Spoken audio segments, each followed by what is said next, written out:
चलिए बढ़ते हैं आगे। सीकर से बड़ी खबर है। सूत्रों के हवाले से यह खबर हम आपको बता रहे हैं।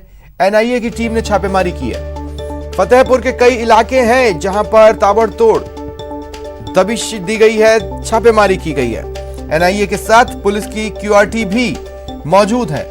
सूत्रों के हवाले से ये बड़ी खबर हम आपको बता रहे हैं और सूत्र ये भी बता रहे हैं कि जब ये छापेमारी खत्म होगी, छापेमारी का दौर खत्म होगा, उसके बाद कई बड़े खुलासे हो सकते हैं, क्योंकि फिलहाल अधिकारी मामले में गोपनीयता बरत रहे हैं। ज्यादा जानकारी के लिए बात करते हैं सहयोगी अशोक से। अशोक, सूत्र क्या क्या बता रहे हैं?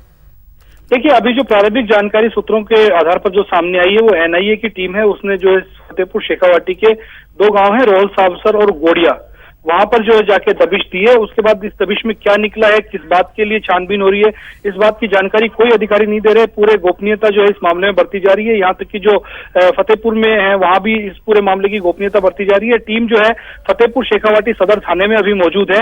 हालांकि प्रशासनिक अधिकारियों का यह कहना है कि इस पूरे मामले को लेकर जो है सभी गोपनीयता बरती जा रही है और कोई राष्ट्रीय सुरक्षा से जुड़ा हुआ मामला बताया जा रहा है। तो निश्चित रूप से कोई न कोई बड़ा मामला है। हालांकि अधिकारी पूरे मामले की कोई अभी जानकारी दे नहीं रहे हैं। किसी तरह की कोई सुगबुगाहट? देखिए, इस मामले में अभी फतेहपुर शेखावाटी में किसी तरह की कोई सुगबुगाहट नहीं है। हालांकि जो है पुलिस की और क्यूआरटी की टीम फतेहपुर शेखावाटी थाने में जरूर मौजूद है, तो लोगों में जरूर हलचल है इस बात को लेके कि आखिर इतनी बड़ी पुलिस अधिकारी जो है वो यहाँ पे मौजूद है, तो कोई ना कोई बड़ा मामला जरूर है। और जो अफवाहों का दौर भी निश्चित रूप से पूरे फतेहपुर में चल भी रहा है अभी। ठीक है, शुक्रिया तमाम जानकारी के लिए।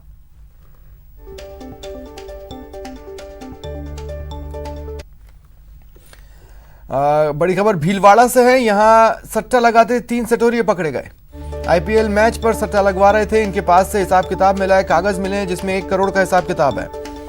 1 करोड़ से ज्यादा का हिसाब किताब है। मौके से मोबाइल और कैश भी जब्त किया गया है। भीलवाड़ा की कोतवाली थाना पुलिस ने नाथद्वारा सराय में एक मकान पर दबिश देकर आईपीएल पर सट्टा लगवाते 3 लोगों को गिरफ्तार किया। पुलिस ने इनके पास से 1 करोड़ 39 लाख रुपए का हिसाब और 3900 रुपए बरामद किए। पुलिस के मुताबिक पकड़े गए लोगों का नाम अजय सिंधी, चंदन फगुनानी, जयप्रकाश मगनानी है।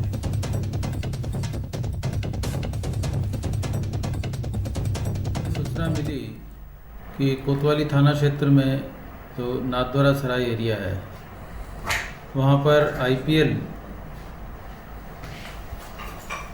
पर ऑनलाइन सट्टा लाइनों के थ्रू चलाया जा रहा है, जिस पर टीम गठित कर दबिश दी गई। दौरान दबिश 3 लोगों को मौके से गिरफ्तार किया गया है।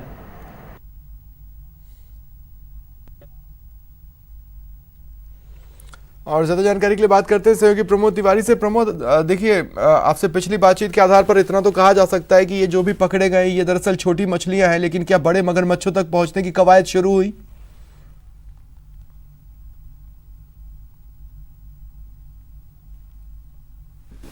प्रमोद, मेरी आवाज मिल रही है? लगता है मेरा उनसे संपर्क नहीं हो पा रहा। बहरहाल बड़ी सफलता।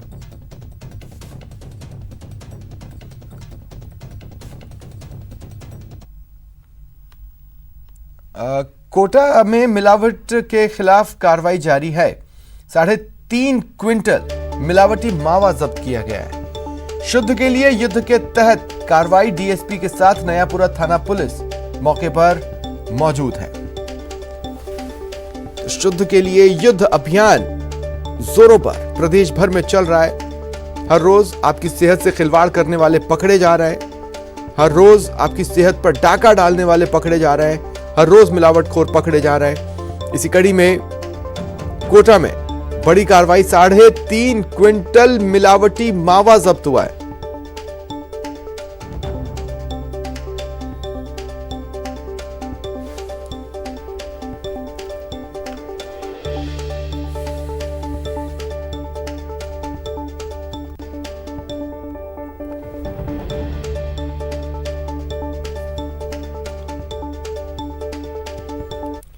नगर निगम में मेयर चुनाव के रण की बात कर लेते हैं। आज नाम वापसी का आखिरी दिन है। दोपहर 3 बजे तक नाम वापस लिए जा सकते हैं। हालांकि चांसेस नहीं से भी नहीं के बराबर है कि कोई नाम वापस लेगा। बहरहाल नगर निगम में मेयर पद के लिए भरे गए नामांकन का जो प्रत्याशी है वो आज दोपहर 3 बजे तक नियमतः अपना नाम वापस ले सकता है अगर वो चाहे तो। हेरिटेज में भाजपा की ओर से कुसुम यादव और कांग्रेस की ओर से मनीष गुर्जर ने नामांकन दाखिल किया है।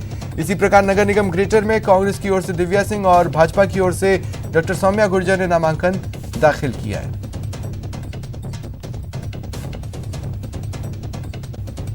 ठीक यही स्थिति कोटा में भी है, जोधपुर में भी है। जिन लोगों ने नामांकन दाखिल किए हैं वो अगर चाहें तो अपना नाम वापस ले सकते हैं, लेकिन अब ये चुनाव इतनी नाक की लड़ाई का बन चुका है कि कोई भी पीछे हटने को तैयार नहीं होगा।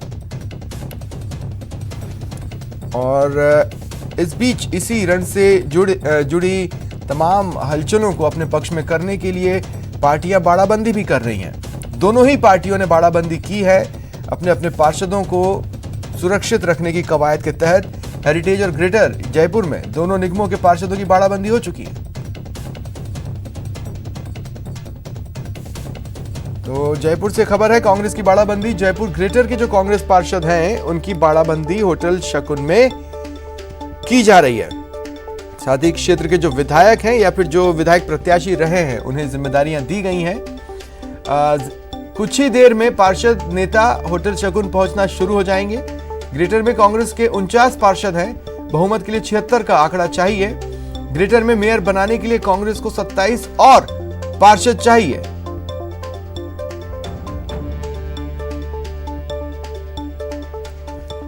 और जयपुर से सहयोगी दीपक व्यास और कोटा से सहयोगी शाकिर इस वक्त मेरे साथ जुड़ रहे हैं। सबसे पहले तो दीपक मैं आपके पास आ रहा हूं। देखिए वो सियासत ही क्या जो नया रंग न दिखाए, ऐसे में हर चुनाव बेहद इंटरेस्टिंग हो जाता है। इसके बावजूद भी जैसा कि आप और हम बात कर रहे थे कि मुश्किल ही आज कोई नाम वापस ले, रण तो सजेगा, मुकाबला तो होकर रहेगा।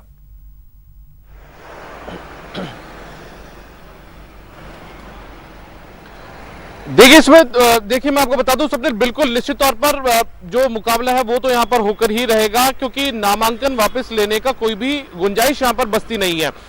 जिस तरीके से हमने पहले भी बताया था कि कांग्रेस के पास बहुमत नहीं है ग्रेटर नगर निगम में, बावजूद इसके कांग्रेस ने अपने प्रत्याशी को खड़ा किया है। अब आप यदि इसकी पूरी गणित को समझेंगे, आंकड़े को समझेंगे तो कुल मिलाकर 150 वार्ड है। 150 में से 76 एक तरीके से जो अपने पक्ष में वोट डलवा पाएगा वो यहाँ पर मेयर बना ले जाएगा। चूंकि बीजेपी के पास में 88 पार्षद हैं, तो बीजेपी कहीं ना कहीं संतुष्ट है, बीजेपी कहीं ना कहीं चिंतित कम है। लेकिन बावजूद इसके जिस तरीके से कांग्रेस ने अपना प्रत्याशी उतारा है और 2019 के मेयर उपचुनाव में बीजेपी को एक कहीं ना कहीं नाकामी हाथ लगी थी, तो ऐसे में उसके चलते बीजेपी ने अपने पार्षदों की बाड़ेबंदी कर दी है। अब कांग्रेस ने जिस तरीके से अपना प्रत्याशी 49 पार्षद होने के बावजूद उतार दिया है, तो ऐसे में कांग्रेस भी पूरी तरीके से लगी हुई है कि जो 13 निर्दलीय पार्षद जीत कर आए हैं उन 13 निर्दलियों का खुद के पक्ष में वोटिंग करवा ली जाए। भाजपा में जो अंदरूनी मनमुटाव है शायद उसे टटोलना चाहती है, खंगालना चाहती है कांग्रेस। सौम्या गुर्जर बिल्कुल स्वप्निल, मैं उसी बात पर आ रहा हूं कि जिस तरीके से यहां पर सौम्या गुर्जर को प्रत्याशी बनाया है बीजेपी ने, तो ऐसे में बीजेपी में अंदर खाने अंतरकलह चल रही है। ग्रेटर नगर निगम के जो भी विधानसभा क्षेत्र लगते हैं उन 5 विधानसभा में 3 बीजेपी के विधायक हैं, लेकिन आपने देखा होगा कि तीनों के तीनों जो विधायक हैं वो गए नहीं थे नामांकन दाखिल कराने।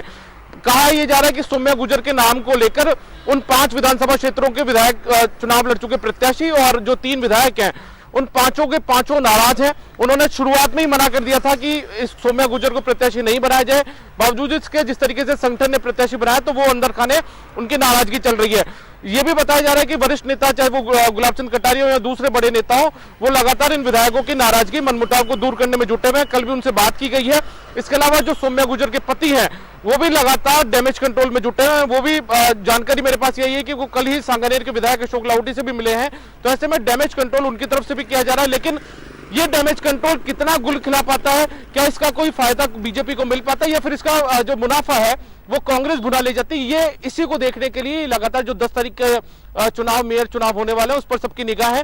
कांग्रेस को ही लगता है कि 13 में से 10 के करीब निर्दलीय यदि उसका समर्थन कर दे, और इसके अलावा बीजेपी में भी यदि इस तरीके से शीलदाबाई का नाम नहीं आया, शीलदाबाई एक तरीके से नाराज होकर बीजेपी कार्यालय से निकली थी, तो ऐसे में उसका फायदा उसे मिल सकता है। मैं कहता ही हूं कि सियासत में अगले पल हमें क्या चीज नई देखने को मिल जाए कहा नहीं जा सकता। तमाम संभावनाओं और गणित को नकारते हुए कोई नया गणित कभी भी निकल आता है सियासत में। शाकिर, मैं आपके पास आ रहा हूं। देखिए, बॉलीवुड ने जो बात सिखाई है वो ये सिखाई है कि तिजोरी कितनी मजबूत क्यों ना हो, अगर शातिर चाहे तो वो उस तिजोरी में डाका डाल ही देता है। और क्या जानकारियां हैं कोटा से?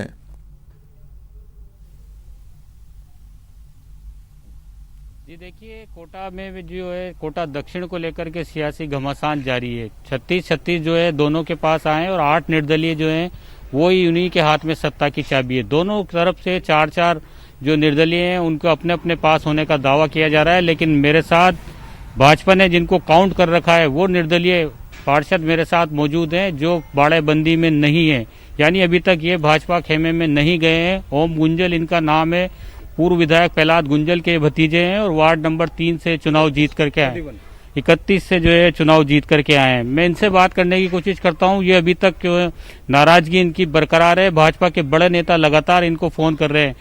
ओम जी, आप अभी तक गए नहीं है, क्या नाराजगी है आपकी और क्या माना जाए इसको?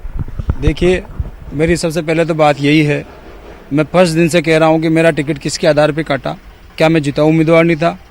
मैं तो पार्टी से आज भी ये निवेदन करना चाहता हूं कि वो व्यक्ति कौन है जिसके कहने पे मेरा टिकट काटा, उसका नाम उजागर कर दें।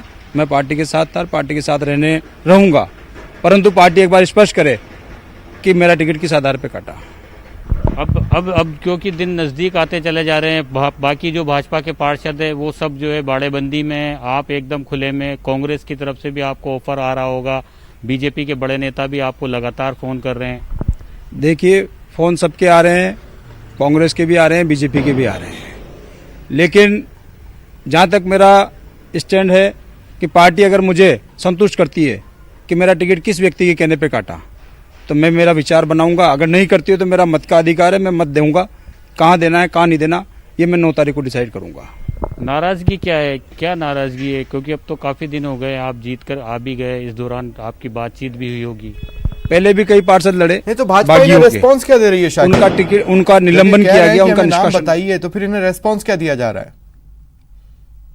डायरेक्ट निष्कासन कर दिया। पार्टी के शीर्ष नेतृत्व को भी पता था कि मेरा टिकट काटना सीट खोना है, फिर भी मेरा टिकट काटा। तो मेरा तो एक ही प्रश्न है कि मेरा टिकट किस व्यक्ति के कहने पे काटा। स्वप्निल ये लगातार ये बात कह रहे हैं कि इनको ये बताया जाए, क्योंकि ये सिटिंग पार्षद वहां से थे और परिसीमन के बाद जब वार्ड चेंज हुआ तो वार्ड 31 से भी ये इन्होंने टिकट मांगा था, लेकिन तो जो बागियों पर कार्रवाई हुई थी इनकी जद में ये आए थे क्या? सबके बीच बीजेपी की जी बिल्कुल, इनको भी जो है निष्कासित किया गया है, उसी का ये हिस्सा है। लेकिन ये जीत कर आने वाले पार्षद है और फिलहाल जो सियासी समीकरण बनना है उसमें जो है बीजेपी के लिए बहुत ही महत्वपूर्ण बन गए हैं, क्योंकि बीजेपी को भी बीजेपी लगातार जिन 4 का दावा कर रही है कि 4 हमारे पास है, उनमें से एक ओम गुंजल है और वो अभी तक उनके पाले में नहीं पहुंचे हैं। इंटरेस्टिंग है, देखना होगा कि फिर वोटिंग के डे पर क्या होता है। दीपक, मैं आपके पास आ रहा हूँ और दीपक, मेरा सवाल आपसे भी यही है कि क्या पार्टी से इतर जो चेहरे होते हैं निर्दलियों के या दूसरी दलों के, वो सुर्खियां बटोर पा रहे हैं इन बाड़ाबंदियों के बीच में?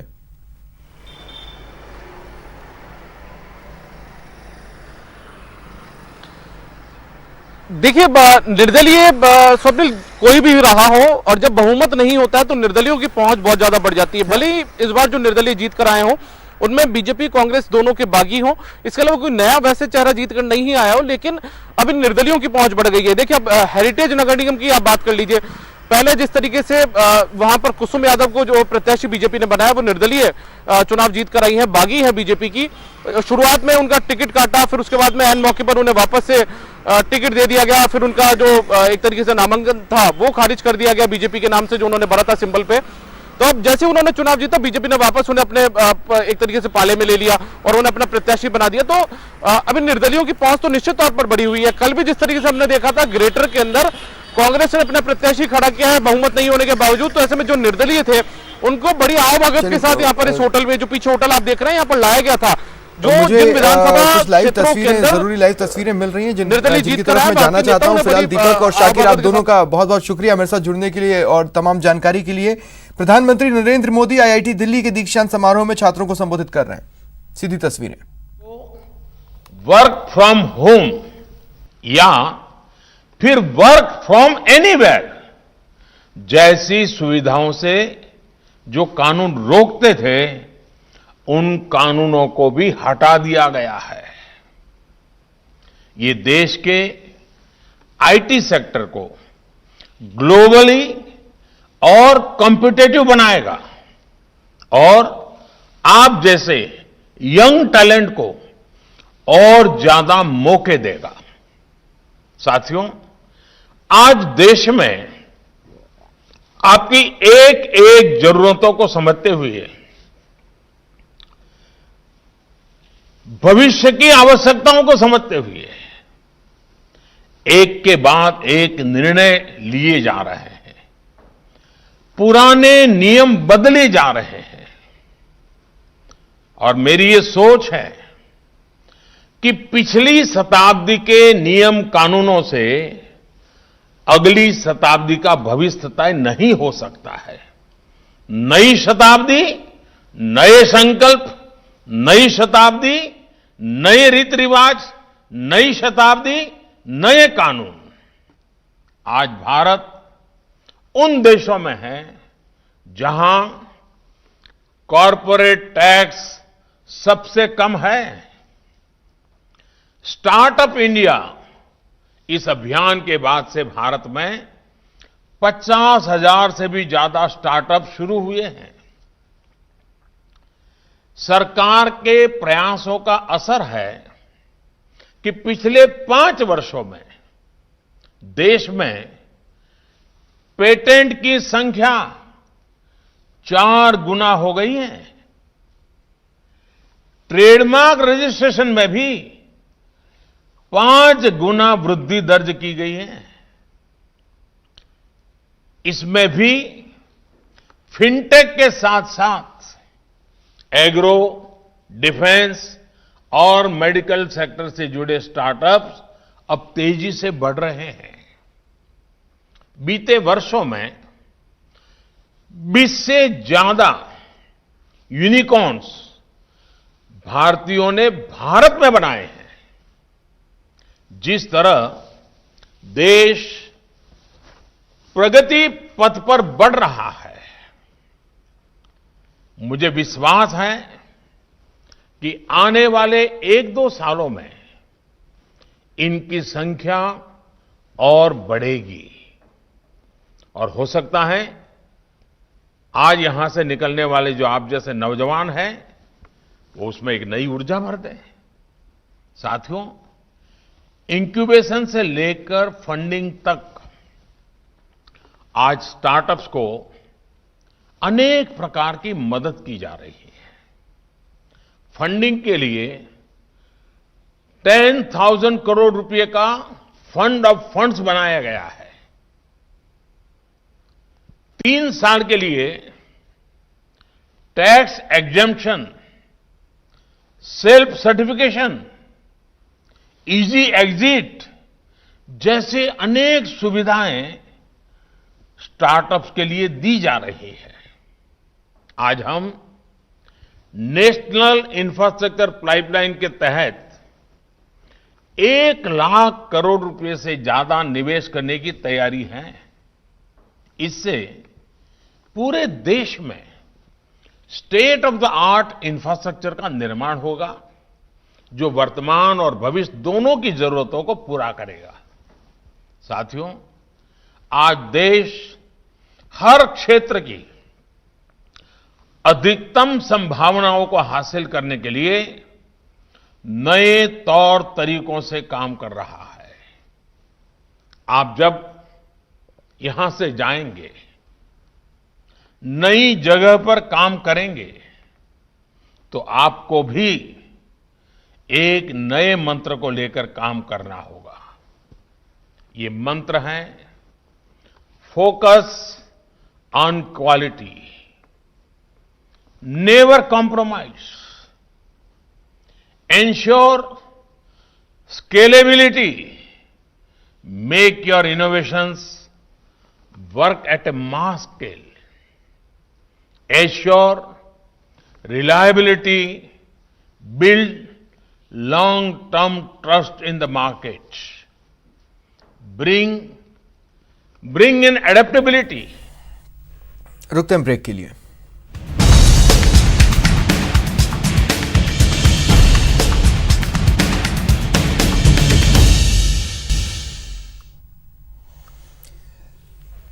अजमेर के किशनगढ़ में सड़क हादसे की खबर है। ट्रेलर और बस में जोरदार टक्कर हो गई। 20 से ज्यादा छात्र घायल हुए, इनमें से 5 की हालत गंभीर है। बस ड्राइवर की मौके पर ही मौत हो गई। लेकिन ये जो तस्वीरें आप अपने टीवी स्क्रीन पर देख रहे हैं, ये तस्वीरें भरतपुर से जो खबर अब मिल रही है उसकी हैं। तस्वीरें देखिए आप, प्रशासन की बड़ी कार्रवाई सामने आई है। अतिक्रमण के खिलाफ कार्रवाई हुई है। पुराना बस स्टैंड पर अवैध निर्माणों पर बुलडोजर चला।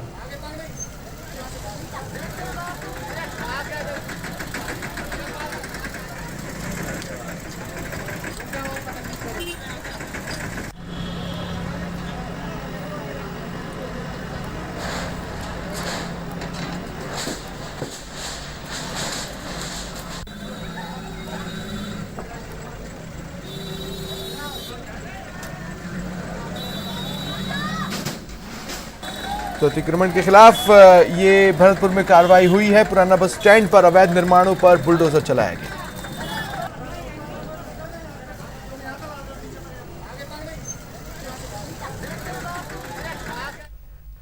कांस्टेबल भर्ती परीक्षा का दूसरा दिन है। पहली पाली की परीक्षा खत्म हो चुकी है। अब 3 बजे दूसरी पाली की परीक्षा होगी। परीक्षा का दूसरा दिन, सुरक्षा के पुख्ता बंदोबस्त और 3 तस्वीरें आपके टीवी स्क्रीन पर। जयपुर, कोटा और डूंगरपुर से किसी भी तरह से नकल या फर्जीवाड़े से बचने के लिए चप्पे चप्पे पर पुलिस नजर रखे हुए। सभी सेंटर्स पर कोरोना गाइडलाइंस फॉलो हो रहे हैं।